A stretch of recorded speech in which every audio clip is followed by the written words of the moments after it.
The Insta360 ONE R with the 360 mod mounted on this RC monster truck car is so much fun, so let's get straight to it and take a look.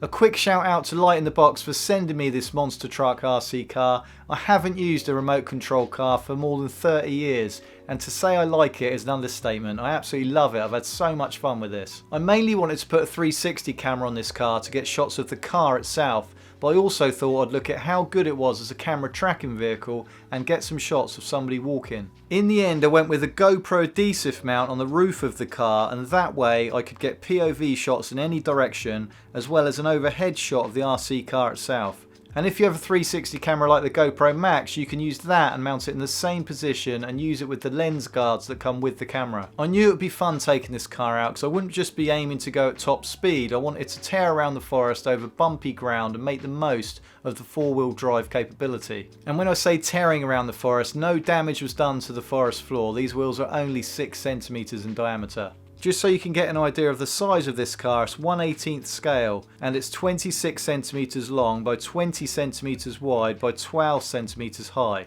It has four-wheel fully independent suspension, which as you'll see is incredible, and that combined with the camera's stabilisation is a great combo. I had no idea how the car would handle the rough terrain, so just for extra protection I did put the lens guards on the ONE R. And just so you know, all the car mounted 360 shots were shot in auto, so I haven't adjusted any of the camera settings. A very good tip here regarding the adhesive mount. From what I've read, it takes between 24 and 72 hours for it to properly bond to the surface. Well, I've never waited that long. Well, maybe 24 hours. I'm way too impatient. So like an idiot, I went out after waiting for it to bond for 72 seconds, and then after 20 minutes of racing around, the camera fell off. The cold, so 0 degrees, and the vibrations were obviously too much for it too soon. But it did stay on right up until the end, and the lens protectors saved the day and no damage was done to the camera. I cannot explain to you how bumpy the ground was. It was really uneven and there were lots of ruts, lots of mud and lots of tree roots.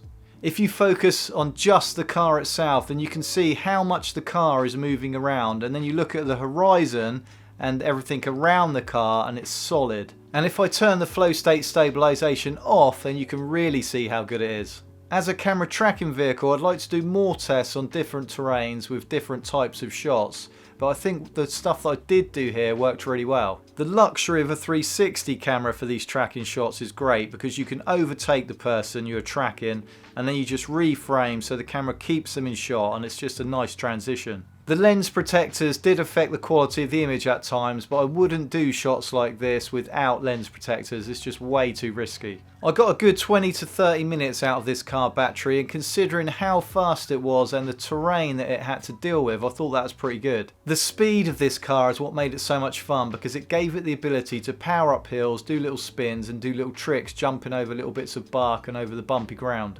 I will test the top speed of this car in another video when it's on smoother ground, and I'll use the GPS overlay on either the ONE R or the ONE X2, so please consider subscribing so you're told straight away when that's uploaded. If you're interested in this RC car, I've left a link in the description below along with a discount code. My name's Rich, thanks for watching and I'll see you in the next video.